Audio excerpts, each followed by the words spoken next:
سابق وزیر اعلیٰ خیبر پختونخوا علی امین گنڈاپور نے کہا ہے کہ اگر ہمارے اندرونی معاملات ٹھیک ہوتے تو آج بانی جیل میں نہ ہوتے۔ کیا وجہ ہے کہ اتنی سپورٹ کے باوجود بانی کو ہم جیل سے نہ نکال سکے؟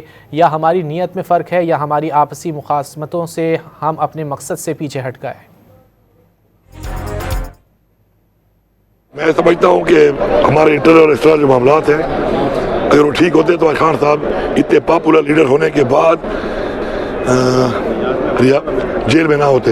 ایک تو ملک کا نظام ٹھیک نہیں ہے کیونکہ قانون یہاں پہ ہے نہیں، انصاف بھی نہیں ہے، آئین بھی نہیں ہے، لیکن ساتھ ساتھ ہماری غلطیاں بھی ہیں۔ میں نے ہمیشہ ہر بات جو میں نے کی ہے اس سے پہلے کہا ہے کہ میں پہلے اپنے آپ کو شامل کرتا ہوں اس چیز میں کہ میں بھی اس چیز کا گنہگار ہوں کہ کیا وجہ ہے کہ ہم عمران خان کے لیے ایک منظم اتنی پاپولیرٹی کے باوجود، اتنی سپورٹ کے باوجود، اور وہ جنگ بھی ہمارے بچوں کی لڑ رہا ہے، اس قوم کی لڑ رہا ہے، ہم ناکام ہو رہے ہیں بار بار۔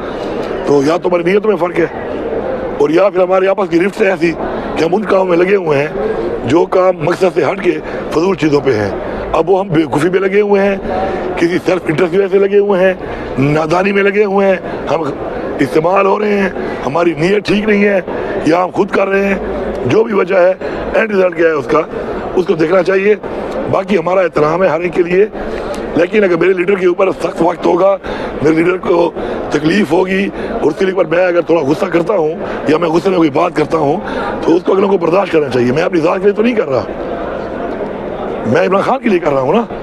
اب مجھے آپ بتائیں کہ عمران خان کی رہائی کے اتنی شدید ہم نے پریشر کی کمپین شروع کی ہوئی تھی، آج آتے آتے ہم یہاں پہ کھڑے ہیں کہ وہ ایک بندے نے بھیجا ہے، بڑا مجھے اچھا لگا ہے کہ ہمیں اپنا ذرا ہوش کے داخل لینے چاہیے، جاگنا چاہیے کہ رہائی پھر رسائی پھر دوائی، تو یہ ایک کسی بندے نے کوٹ کیا ہوا تھا۔ تو آخر ہماری کوئی غلطی تو ہے نا اس میں؟